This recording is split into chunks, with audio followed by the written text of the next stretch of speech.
July 12th, 2021. This is a meeting of the Livingston County Board of Commissioners. We start off the meeting. If you would join me for just a moment of silent reflection.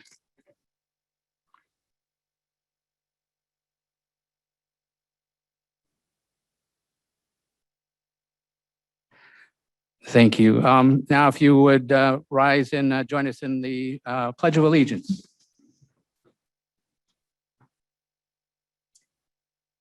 I pledge allegiance to the flag of the United States of America and to the republic for which it stands, one nation, under God, indivisible, with liberty and justice for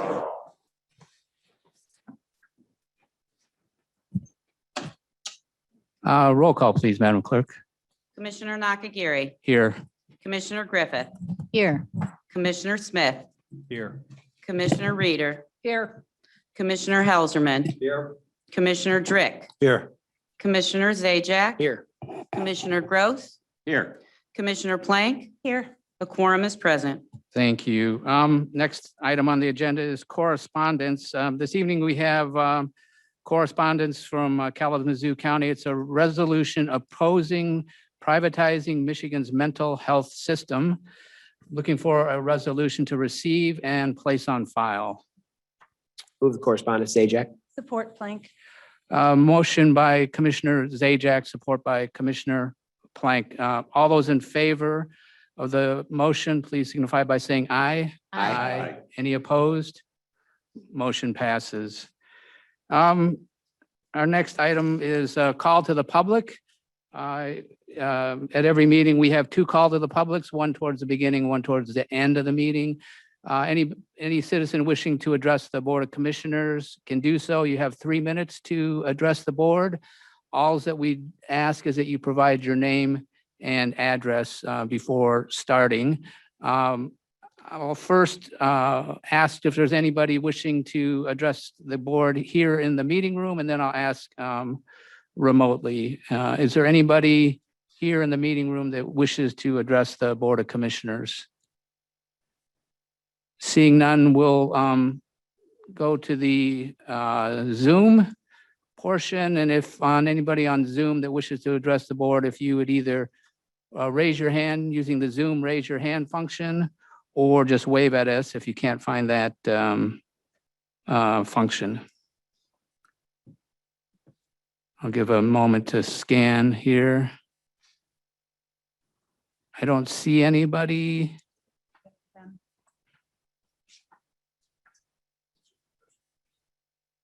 Was somebody, I didn't. Okay. I do not see any hands, Commissioner. All right, so I'm going to go ahead and close the first call to the public and remind people that there is a second call to the public later at the end, towards the end of the meeting. Item number 7 on the agenda is approval of meeting minutes. We have 2 sets of minutes tonight, one set dated June 28th, 2021, and another dated July 7th, 2021. Looking for a motion to approve both sets of minutes. So move, Gross. Support, Zajac. Motion by Commissioner Gross, support by Commissioner Zajac. Are there any corrections or additions to the minutes? Seeing none, all those in favor of the motion to approve the minutes signify by saying aye. Aye. Any opposed? Motion passes. Item number 8 is tabled items from previous meetings. We have no tabled items. So we'll move on to item number 9, which is the approval of tonight's agenda. Looking for a motion to approve tonight's agenda. Motion to approve Griffith. Motion by Commissioner Griffith, support by Commissioner Helserman. All those in favor of approving tonight's agenda? Chairman, is there an item that's being taken off? That was already removed from the agenda, Commissioner Reeder. There was item dealing with the district court reorganization, and that was removed already at the request of the courts. So all those in favor of approving the agenda as presented signify by saying aye. Aye. Aye. Any opposed? We have an agenda. First up on the agenda tonight, we have a special guest with us, our Congresswoman who represents not only Livingston County, but the entire 8th District, which is Ingham County and part of North Oakland County. And she's here to share an update with us. So welcome to the I'm not going to call it the hot seat, but the one thing on the microphone, you do have to get rather close to it so that people on Zoom can hear you. Does that work for our Zoom friends even more? Yeah. Sort of Hear you fine. eat it for dinner a little bit? Okay. Am I good to go? Yes. Great. Thank you for the opportunity to be here today. I wanted to reach out to the Livingston County Commission, just as I have the Ingham County Commission and the Oakland County Commission, to talk about an issue that I'm extremely passionate about, and that is universal high-speed broadband internet. As we all learned in spades this past year, it is essential for education, for running a business, searching for a job, and just like other utilities in our lives, like water and electricity, I believe that in the 21st century, we all need access to broadband internet. I think this is particularly true in Livingston County, where by our estimates, nearly 1 in 10 households do not have access to reliable broadband. I live on my family farm in Holly. Obviously, that's Oakland County, but I understand firsthand the frustration that many families feel in rural areas where we have poor internet connections, sometimes just poor cellular access. There are just entire sections of my area where you cannot pick up a phone call, you cannot access the internet. Since being elected, I would say I've been hearing from folks about this since the very beginning. And in Livingston County, it's definitely, in my experience, one of the top 3 issues I hear most about. At the beginning of the pandemic, our teachers in rural areas were doing things like making copies manually of worksheets and dropping them off in the post boxes of some of our students. I know that superintendent of Heartland schools, we had a conversation early on. We estimate 30% of the students at Heartland schools do not have access to reliable internet. About the same number is true for Fowlerville by our estimates. And part of the reason I want to talk to you all is we don't have great data, but that's our best estimate. Last year, kids from these schools were often driving up to the parking lot of the school, the parking lot of a library, the parking lot of a McDonald's, taking tests, doing their homework, doing their work in the car outside of those buildings. We know in Heartland that a number of young kids took their AP exams in their cars on their laptops outside of the school. I've heard from hundreds of businesses who can't reliably work online, employees who can't officially work from home if they wanted to do so, and patients in particular who can't access new telemedicine opportunities, particularly the new opportunities that are offered through the VA. Where you can literally see someone for the first time, often from the comfort of your own home, if you have access. I hear this from our farmers, particularly in Livingston County. I was just at the Van Gilder Farms in Fowlerville, and farming is a different world now. It requires a robust digital toolbox to purchase agricultural implements, access information about crops, run the GPS systems that they use on their tractors, and all of these require good access to internet. Because we are feeling this strain across the country, in rural communities in particular across the country, we voted on a COVID relief package back in March that had a significant amount of money for rural broadband. We fought hard to make sure that this money would come direct to our local communities, which is why Livingston County is now on halfway its way through getting that's $37.2 million direct to the county. Our understanding is that 18 million of that has been deposited recently into the county's bank account. And beyond the critical services of fire and police and making sure that we build to the point where we have efficient services for every member in the county, we do have this once in a generation opportunity to get universal broadband in this county. I will tell you that the conversations I've had with Livingston, or excuse me, with Ingham County and Oakland County have been largely the same, meaning that municipalities, small towns are considering how they can give access to their residents, but it doesn't take advantage of markets of scale, meaning if Mason, Michigan wanted to go and invest in broadband on its own, it's just not nearly as efficient as if the entire county, Ingham County, made a decision to partner with industry to get universal broadband in the county.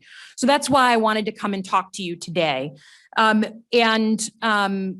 know that we've had folks here in Livingston County who have been extremely forward-leaning on pushing for this. So I wanted to encourage the board to consider making a countywide investment in broadband for the future of Livingston County. There's a range of ways to do this. Their most kind of prominent ones that we've seen that work in Michigan are public-private partnerships, but there's also targeted voucher programs, refundable tax credit. But any serious process on broadband begins with the process of properly mapping. We don't have a good map of the dead zones in the county. We have a sense of them. When you drive down certain roads, you know you're going to drop a call. You know that kids on this street don't have access to internet, but it's a real problem across the state. So I co-sponsored a piece of legislation with Representative Bergman from the UP, where they really suffer from a lack of internet, that gets the FCC to just engage in required mapping. But you got to have mapping in order to understand the depth of the problem. I'm a believer in good data, that unless you have good data, you can't know how to spend your money wisely. So it is a sensible first step. And I think it's the estimates I've seen for a county the size of Livingston County are about $60,000 to properly do that kind of mapping. After we've gotten our hands around the data, the focus tends to turn to affordability and accessibility, making sure that even if people had access to the internet, they could afford it. There's a lot of ways to skin the cat, but the goal should be making it affordable, not just accessible. There's not a one size fits all. We watched a local community do this in Washtenaw County, in Linden Township. In 2016, 80% of their residents they have about 2,800 residents, did not have access to reliable internet. The town made a decision to get into, they actually used a municipal bond that would effectively build a township-specific fiber network. They built out in 2019, and now every citizen has full access to broadband. It's not the only way to do it.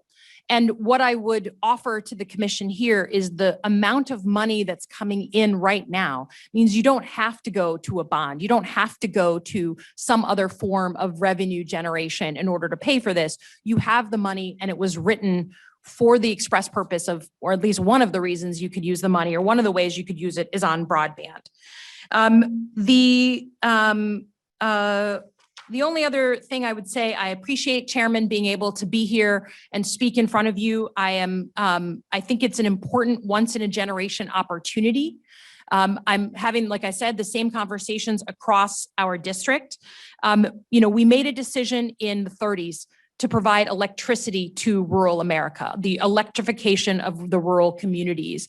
And I think we're at that moment, given our economy, given the desire to attract new investment. It's important that we have reliable universal broadband.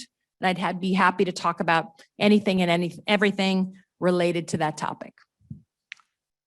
Thank you, Congresswoman. I appreciate your coming out. I did mention to my colleagues that, we would have a chance for a little Q&A. I think for my colleagues, just to keep it timely, if you have a question, you're welcome to ask, and then maybe one follow-up, but just so we don't, so we're able to get through the agenda, we'd have a closed session tonight. So I would ask my colleagues if anybody had a question for Congresswoman Slotkin. Commissioner Plank. Hi. You mentioned the cost of the mapping for the data, 60,000, and you're correct. 37.2 million. We had a strategic plan meeting about 2-3 weeks ago. And I asked the question, is the $37 million enough to put broadband in Livingston County? And the answer I got was it was more like $72 million. So I'm wondering how, where we would get the rest of that money. Would we have to go to the taxpayers and raise taxes to get the broadband? And I'd also would like to get some more feedback. You sound like you've done some homework, but I'd be curious about how many people in Livingston County really want this, because I'm from the Green Oak area and I have been asking that question around my area, and I'm getting the, no, we are fine. We don't need broadband, right? And I'm expressing it's really more for the rural areas. And so the group that I represent are not real keen on spending 37 million. They're more like wanting it spent on EMS and services that they do require. So I'm just curious, the figure of 37.2 million sounds like a lot, but when you go to put that money to use, I'm just wondering if there's a gap there, how are we going to fill the gap? And, without raising taxes, because, I think I can speak for a lot of people on this board. We don't want to raise taxes for anybody. So I've never seen the figure 72 million. I think this is why I say there's different ways to skin this cat. There is a way to look at it as a public utility that we're going to provide through the commission or through another body that we're going to provide every dime of the money needed. That's not really the way that most communities are going about it. It's a public-private partnership. Most of us have internet access through Verizon or through a service, right? We pay for it through a private company, not through our local municipality. And I think the reason why Verizon doesn't get every corner of Heartland, Michigan is because it doesn't make them money. They don't, to lay fiber down some of these rural roads when there's only 3, 4, 5 houses on that road. It just doesn't make economic sense for the company. What we find with a public-private partnership is we throw in a little bit of money, they throw in a little bit of money, and suddenly it becomes economically viable to lay that fiber. Once you lay it, well, then they're going to have customers on that street for the rest of time. So I haven't seen that figure. The figures we've seen are significantly less because you partner with a local company that puts in at least half, at least. Okay, thank you. No problem. Commissioner Gross. Congresswoman Slotkin, as my colleague, Commissioner Plank indicated, our IT folks have indicated to us that in order to properly expand broadband through our county would be something in excess of $70 million. The county itself is getting 37 million, as you've mentioned, and the other jurisdictions within the county, townships, cities, are getting an additional 14 million. So into our county, there's a total of a little over $50 million. Some of those jurisdictions have plans for their pieces of that pie. Mm-hmm. And so at this point, it would be somewhat difficult for us to pull together a county plan incorporating all the municipalities, all areas. So there still is going to be a significant shortfall of funding. Is there anything on the horizon in Washington that might provide some additional funding? I know earlier this year, we submitted a proposal to your office for roughly $10 or $12 million. And unfortunately, that didn't make your list for earmarks. But I'm wondering, do you have any confidence that there might be something more coming down the road? Yeah, so this is why I think, and part of the reason why when I had to choose 10 projects, I chose 3 others in Livingston County, a brand new fire station for Brighton Fire, Fowlerville water treatment, and a multimodal sort of, what do you call it, walking area in Pinckney, or connecting walking area, was because of just how much money is available for broadband. Right now, when I go back to Washington on Monday, we start negotiations or final negotiations on a bipartisan infrastructure package that will have another $65 billion set aside for broadband alone. $65 billion. That's the bipartisan package that has support from both Democrats and Republicans in the Senate. And I expect to be voting on it before the first week of August. So there is just moment in time that we find ourselves in where there's just a lot of money around this because everyone just suffered through the last year where people didn't always have the internet. I totally understand that folks have different plans for their money. I would just say, given the value of a public-private partnership, I hope we wouldn't make any final decisions without at least sitting down with our local carriers to see what they'll put up. That's what we've been doing in other counties, is sitting down with the AT&Ts, the Verizons, and saying, hey, we have a need here. You want to expand your customer base? Let's make a deal. Let's have a conversation. Because I think that's what other counties are doing. And the market of scale is the county, right? That's where you can really bring some customers to the table as opposed to township by township. There's no getting around the fact that Brighton has good internet and Fowlerville doesn't. Some communities do, some communities don't. But my view is, given the amount of money that's coming in on this, given the importance of it, at least explore by having a conversation with the private sector on what's possible. Thank you. Thank you. Any other questions? Commissioner Hill. I have several questions. First of all, the government is giving out a lot of money, and the government doesn't have the money. The government is borrowing the money or printing it. And, you know, I am completely for broadband. That was one of the first things that I wanted to tackle myself. But all of this money that we spend is going to, by just economics 101, is going to bring, is going to put inflation pressure on whatever is going to happen.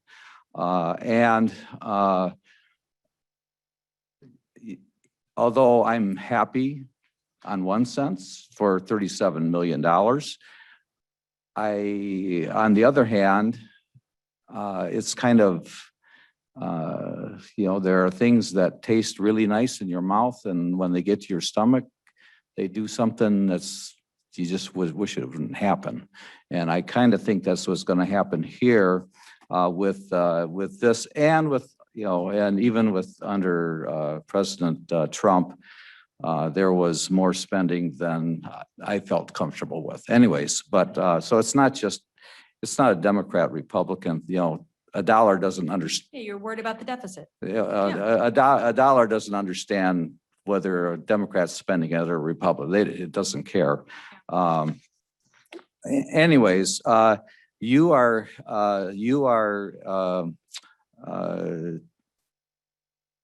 characterizing this $37 million as to be all for broadband. That's No. okay.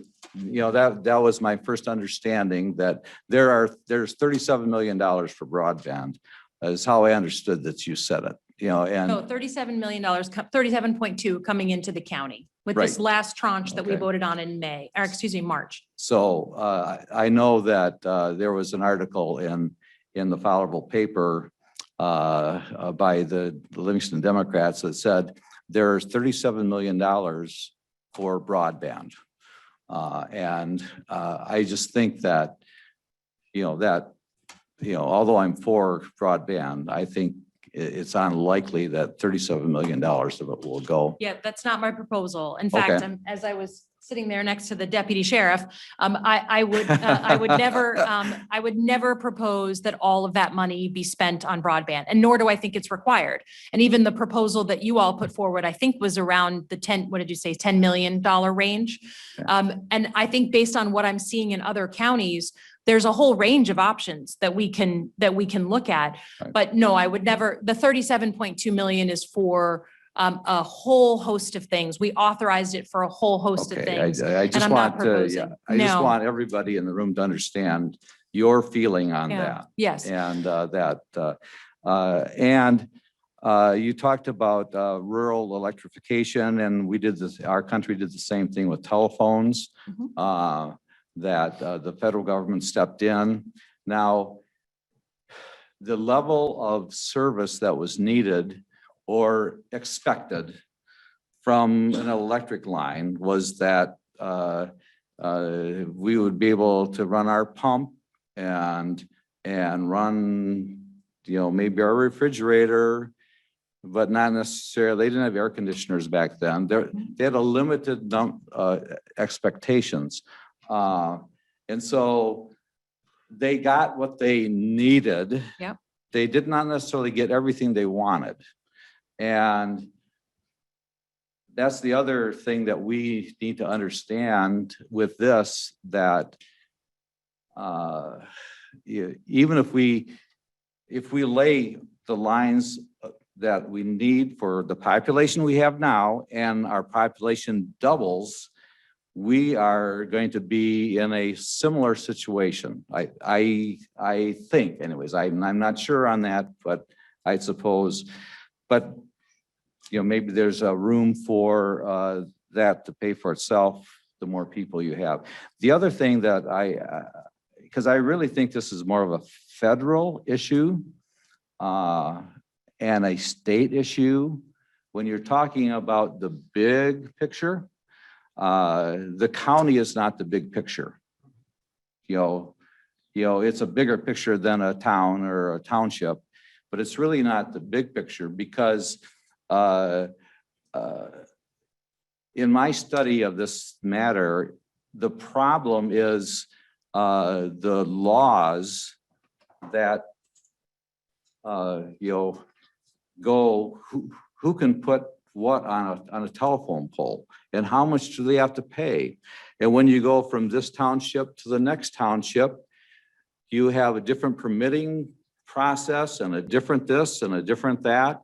And so the state, in my mind, the state has to help iron out some of those things to help bring the cost down. I think of it more of a federal and a state issue. I think that that's where it should be. Obviously, counties have a part of it, and I am dedicated to getting rural broadband. However, I know there's a lot of hurdles, even on the county level, to make it happen. Even as much as we would love it to happen. So I just wanted to, kind of let you know. So I would, just in response to that, your previous comment that, how do we know if we're going to double in size and, we lay something and then it's not enough. Those are the exact right questions. There is like I said, a lot of ways to skin the cat. You can kind of get the baseline model. You can get the deluxe version and assume that the county is going to grow tenfold. But until you sit down with the companies, it's hard to know what you're looking at. There are options. You're absolutely right. And it all has to do with the other factors you all have to look at, which is where do you think the county's going? But I just would hate to not have those conversations and make a decision before you have those. In terms of the thinking that this should be handled by the federal level, I'm going to remind you of that because in my experience, Livingston County really likes local control. But it's federal dollars. That's why we're paying for it, right? We're putting up money for you to pay for a whole bunch of things. The difference between electrification is and other like utilities, as you mentioned, is back in the 30s, back in the 40s, it was a utility. We were treating it as something that was a public utility. Now we have private companies who are already in the market. I'm not proposing that you all run a new private utility or a new public utility. It's a partnership issue. And I think while we can supply the money, getting at these small corners of our rural communities is something that we need help with at the local level. I can't map. I guess I could order a federal mapping exercise of one county, but I would want to at least have partnership from the county on that because it's really some small corners of this area. It's not something that Washington usually engages on. It's something that we look to our local governments to help us with. Any other commissioners, questions? Commissioner Zajac. Congresswoman, thank you for coming. I certainly understand and appreciate your passion for this topic. It is one that I am also very passionate about. I don't know if you know this, but I'm a football coach and a track coach, and I deal with kids all the time. So their access to their education is very important to me. And I just want you to know, you certainly should rest assured that we are actively pursuing this. Your comments and recommendations are very important, but I want you to know that we're many steps forward on many of those issues. I'm going to point to our IT director, and he's going to be mad at me for it, but Director Toby, I see as a wealth of knowledge that it is ever impressive to me as we go through this process. He and I and Administrator Byrd took a trip to Traverse City. You may know that Traverse City has a public utility, Traverse City Light and Power and Broadband now, I suppose. 450 users in, and they're realizing that it is a cost significantly more than what they believe they bargained for. They're doing it in very small chunks. Now, they are providing it to the home. And in my view, the public utility option is not an option. And I think I see you leaning in that direction as well. In terms of the mapping comments you made, I certainly appreciate that the FCC may at some point get together and have some mapping activity. But if we look at even the bandwidth discussion for the spectrum usage of wavelengths for autonomous vehicles versus the FCC radio and designating those different bandwidths, we know that they can't figure that out very quickly either. So to wait on them would not be an option. I certainly agree. That's why Director Toby has taken the initiative to line up mapping exercise for the county. And I'll just tell my colleagues, I'm pushing for that to be on our agenda next board meeting. So hopefully we can make that happen and we can move the ball forward. As the affordability piece, we have begun investigating strategic partners that are countrywide players in this space. Our trip to Traverse City led to even more names that are on this list that we will, if I have anything to say about it, leverage in order to pursue this county-wide access to broadband. The feasibility question is a very important one. We learned, and I suspect that Director Toby knew this, but it's something I learned. The Telecommunications Act is a real hindrance to this process. Without being able to cross and check off the legal boxes, as my colleague mentioned, finding the right of ways and those kinds of issues to be resolved. Answering the infrastructure feasibility to me is the easy part. We can dig holes and lay fiber. It's the overall process of aligning and putting all of our ducks in a row, so to speak, the bureaucracy way that we certainly will have to tackle. I appreciate your comments about the $32 million not being used all for this project. As you referenced, our $12 million proposal that received support. I know from my district, from all municipalities and many constituents as well. I know from Commissioner Hauserman's district, I saw names and Supervisor Titles Commissioner Drick's district as well. That broad community support was something we certainly aimed for, and I think we received it. In response to that request, the community project request and appropriations for the agriculture appropriations, we put together this plan, as you know, and it will impact 99%, as I understand, of the homes and businesses, putting them within a 4-mile loop. So that's something we've put together and we plan to proceed with, as I said, hopefully starting next month, Director. Is that 99% in the county? That's correct. 99% of the county, as I understand it, and I will leave it to our technical folks to verify that, but 99% of residences and businesses being within 4 miles of one loop, and then also 32,000, which is almost half of the homes within our county being within 1 mile. So leveraging the partnerships we've already have established and leveraging future partnerships is something we certainly will do.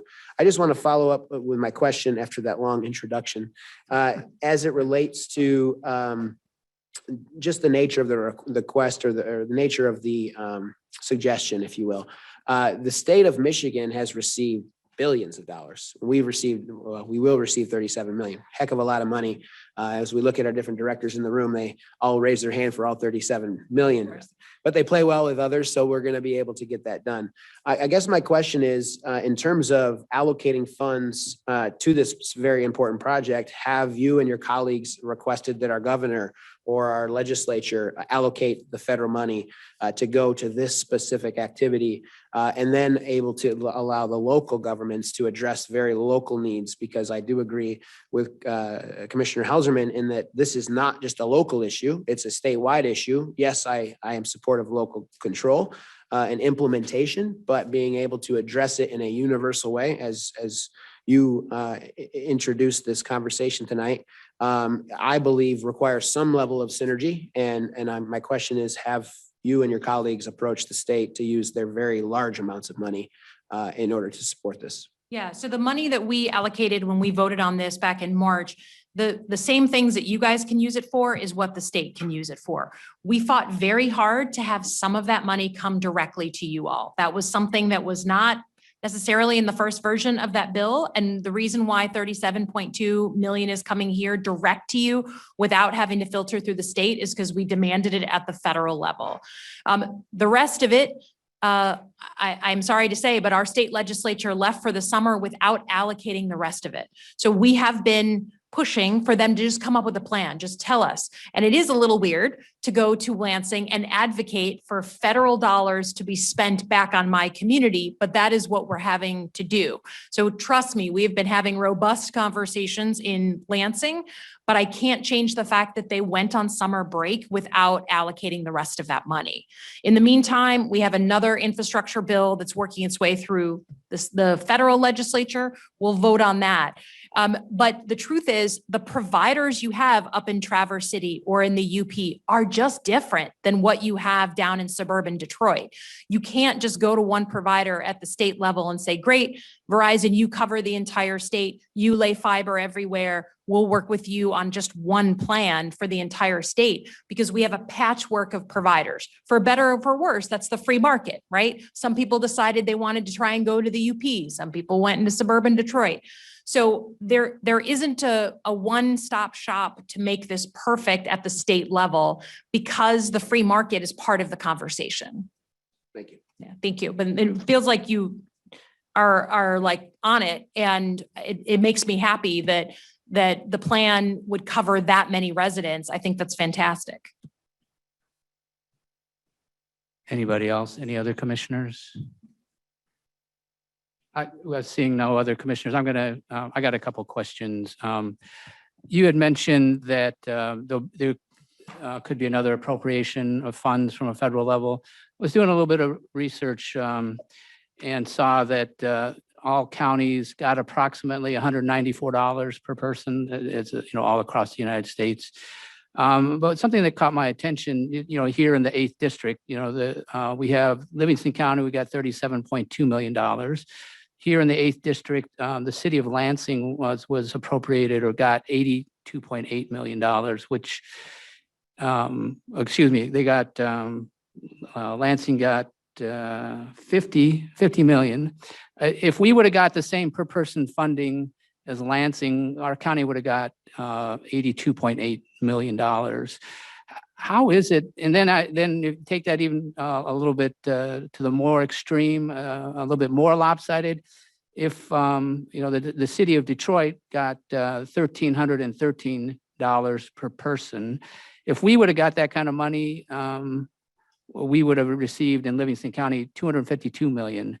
How does that happen that those cities get so much more than I'll say a county does? Mm-hmm. So it has to do with an algorithm that's used at the federal level that racks and stacks income level, number of people under the poverty line, access to education and healthcare, a whole formula that we have been using since the beginning of COVID, frankly. It's the same formula that we used when we started our first CARES Act back in late March 2020, early April 2020. We've been using the same formula. The difference between the March bill of 2021 and the original 4 bills that we did under President Trump in Washington is that we got finally some permission to give money to state and locals directly. That is the difference.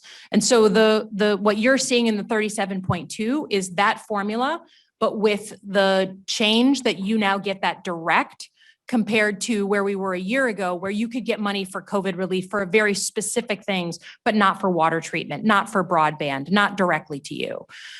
So that is the same formula we've been using for a year and a half of COVID. Is that formula tied into social vulnerability? Is that part of the formula? I don't know what social vulnerability, I don't know what the term refers to specifically, but the algorithm we can get it to you. I don't know it off the top of my head, but it was a formula that was introduced, I believe, in the CARES 1, which is early April of 2020. Okay. And a follow-up question. On issues of importance to Livingston County, I think broadband is an issue of importance to Livingston County. There was recently another issue importance to Livingston County, and that was the difficulty that our seniors had in accessing vaccines. Those that wanted the vaccine, I received a number of calls. They desperately wanted the vaccine. Our county was prioritized 83rd out of 83 counties in the state of Michigan, using, I had mentioned the social vulnerability index, which I'll repeat for those who may not be familiar with it. It was prioritizing vaccines based on social needs, not medical needs. And hence, our county was ranked priority 83rd out of 83. On issues like that, so you're speaking out on the broadband issue, which we appreciate. The social vulnerability index was an index used by the state of Michigan. It was the state of Michigan that decided to use that instead of using medical factors. Do you have a role or would you accept a role in helping our county push back against the state of Michigan on issues like this, where our seniors were clearly getting the short end of the stick in future issues? Is that something that you'd be willing to advocate for? Yeah, it's not willing to, it's what I did do. You're right that social vulnerability framework that was used for vaccines was a state decision made out of Lansing. I'm a federal official, so I didn't make it, but I volunteered here at the Livingston County Public Health Department and listened to people and their very clear feelings about where they were in getting the vaccine. First in our first responders, secondly in our seniors. And while now obviously the vaccine is available and should be available to anyone who wants it, even just go to Myers to get it. I think what my role was in that conversation was to try and get access to more vaccine earlier by engaging state officials, by engaging sometimes other counties if they had a surplus, for instance. Oakland County had a robust program, for instance, and advocating through personal relationships. I'm not a legislator in Lansing, but absolutely. And I think it's an open invitation to anyone here and anyone watching that if there's something that you feel like isn't right and you're not getting what you want, you should come to me and ask. That doesn't mean I can solve anything, but I come from the school of squeaky wheel gets the grease. And so I can't squeak unless people come to me and engage. And on that issue, they were certainly engaging. The public was certainly engaging. Thank you. Any other questions from commissioners? Well, thank you very much for joining us. Really appreciate it. Found it very informative. Thank you. Thank you for your time. Thank you for your attention to the issue. Appreciate it.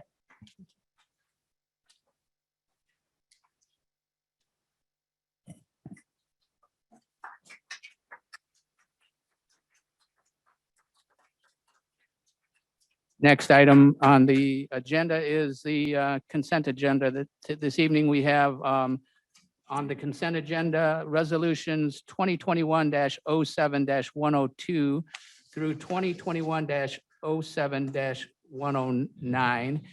Looking for a motion to approve the consent agenda. Motion to approve the consent agenda, Griffith. Second, Motion by Commissioner Griffith, support by Commissioner Drick. Any questions or comments on the consent agenda? Hearing none, consent agenda requires a roll call. Commissioner Griffith, Yes. Commissioner Grow, Yes. Commissioner Plank, Yes. Commissioner Smith, Yes.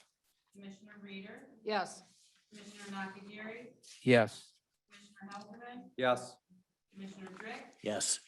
Commissioner Zajac, Yes. motion passed. Item number 12 on the agenda is resolutions for consideration. There is a single resolution number 2021-07-110. It is a resolution approving commissioner assignments to committees for 2021. Is there a motion? Move Helserman. Support Plank. Motion by Commissioner Helserman, support by Commissioner Plank. Any questions or comments or discussion on the resolution? Hearing none. All those in favor signify by saying aye. Aye. Any opposed? Motion passes. Item number 13 on the agenda is our final call to the public. Anybody in the public wishing to address the Board of Commissioners, you are welcome to do so. All we ask is that you provide your name and address before speaking, and then limit your comments to 3 minutes or under. We'll start here in the room. Is there anybody in the room here wishing to address the Board of Commissioners? I see one, Commissioner Plank. Okay, thank you very much. I just actually want to put a plug in for Green Oak Township Historical Society that they're having a garage sale between August 13th and August 21st. They're also accepting donations starting August 5th through the sale. So if you have any questions, feel free to look them up. They have a website, but I just want to put a little plug in for them. Thank you. Thank you, Commissioner. Yes.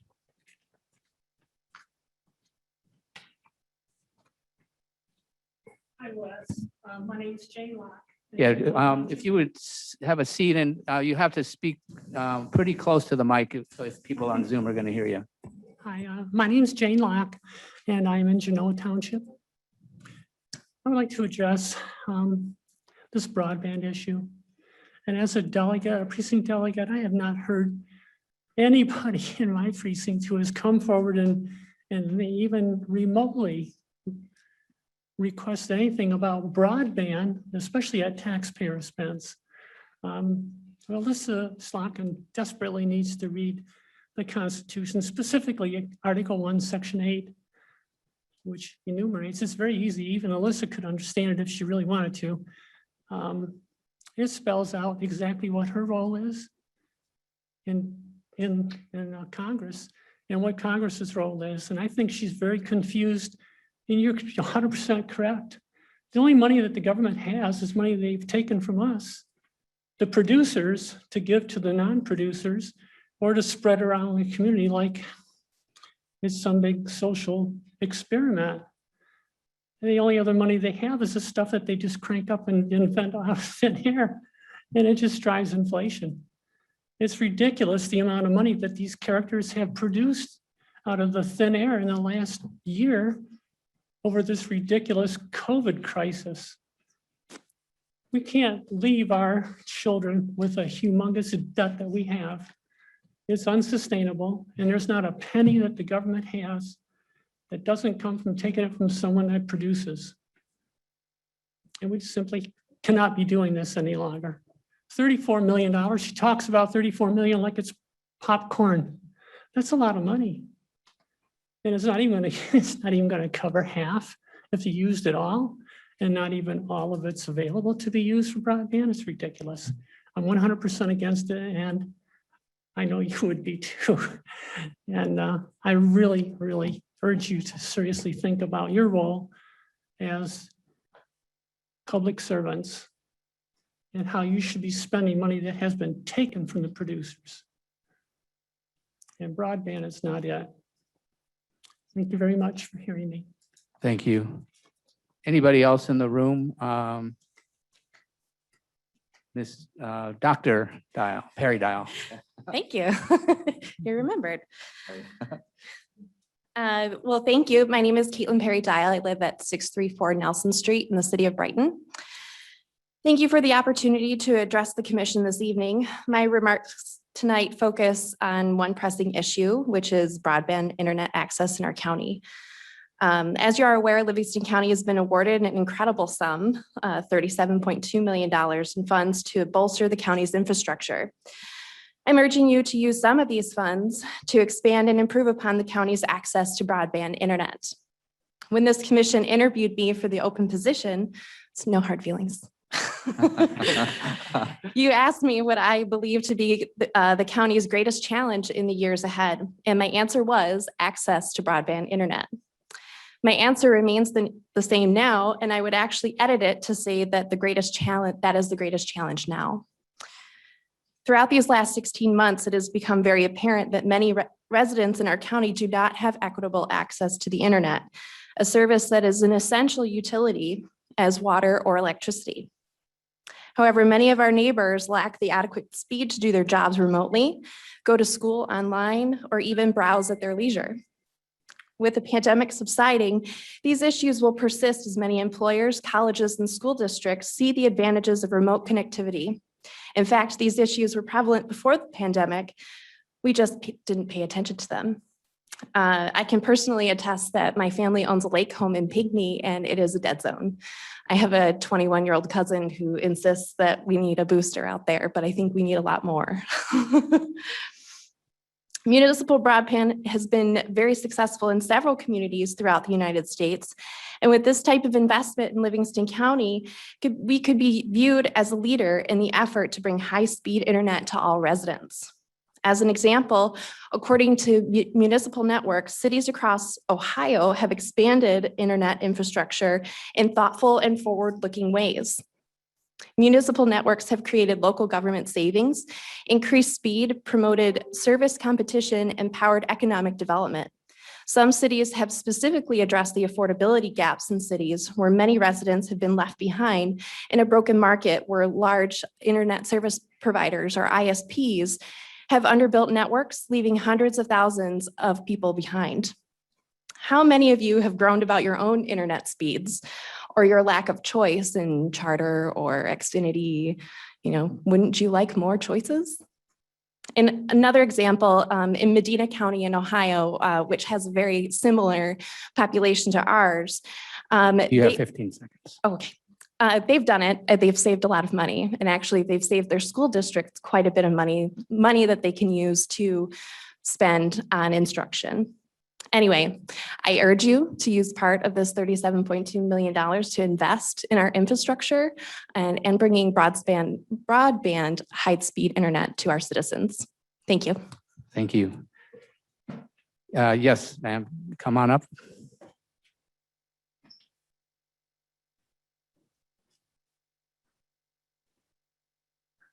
Hi, I'm Lori Cowan, 15081 Livermore Road in Unadilla Township. I'm trustee on our board, and I just wanted to address a couple of the comments that I've heard from Commissioner Plank, and I'm sorry I didn't get the person before that spoke about how there's no need in their communities for broadband, so they're not really for this and it's not really a problem. Well, I can tell you in our community in Unadilla, it's a huge problem. Our internet service is shoddy at best.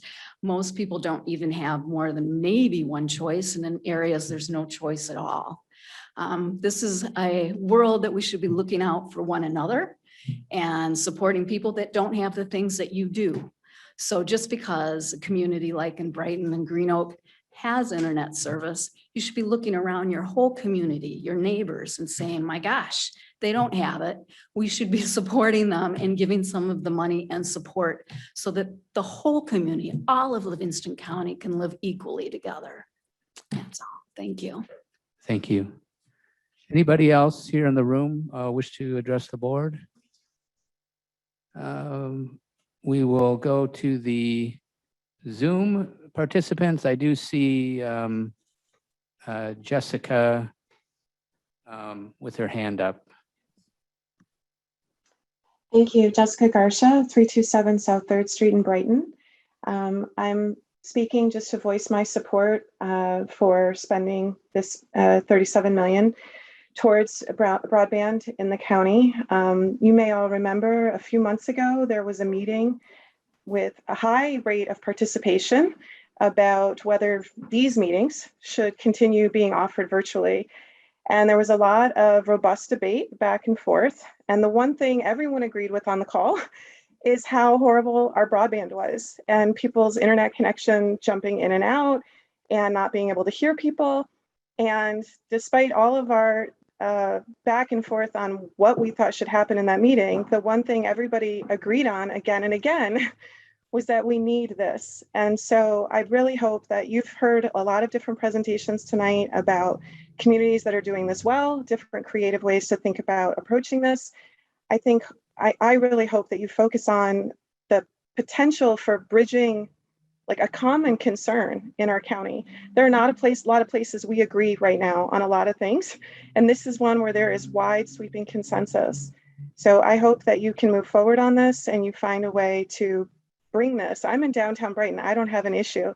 I feel very fortunate that I don't have an issue because my employer is going to keep me working remotely 2 days a week indefinitely. It's a really good thing that I don't have broadband issues or what would I do? And I know that I'm not the only person in our county in that situation. So I would hope that you give consideration to everyone, not just those of us who are fortunate enough not to deal with this crisis. Thank you. Thank you.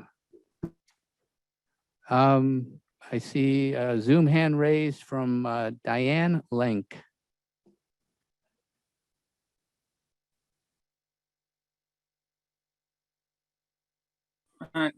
Hello, can you hear me?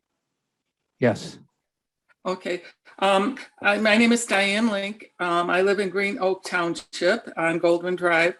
Although I was not questioned as to my feelings about broadband, I am totally in support of moving forward with getting broadband throughout the community. I agree with the other speakers who said, I'm fortunate to live in Green Oak where I don't have a lot of issues, but we do pay a lot of money to have our broadband. And I appreciate I'm a senior citizen, but I struggled throughout this past year helping kids with virtual school. And you can see how important having access to good broadband was.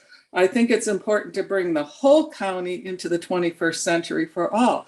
We don't want our children to be disadvantaged.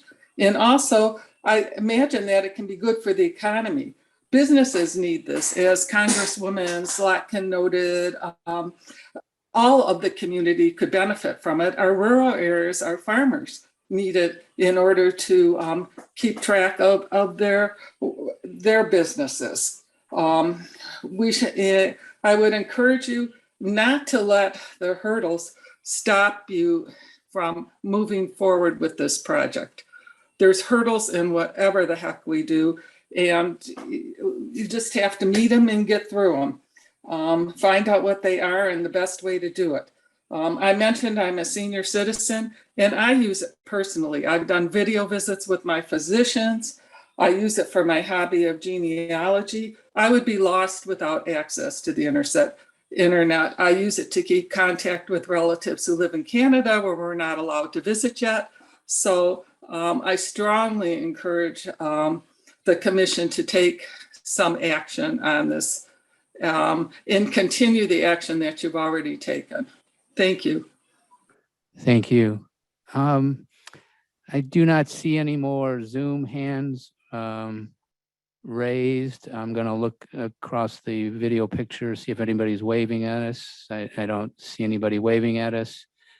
I'm going to go ahead, therefore, and close the call to the public and move on to the next item on our agenda. The next item is a closed session, which in order to go into closed session to discuss this Purdue Pharma litigation, I'm going to need a motion So moved.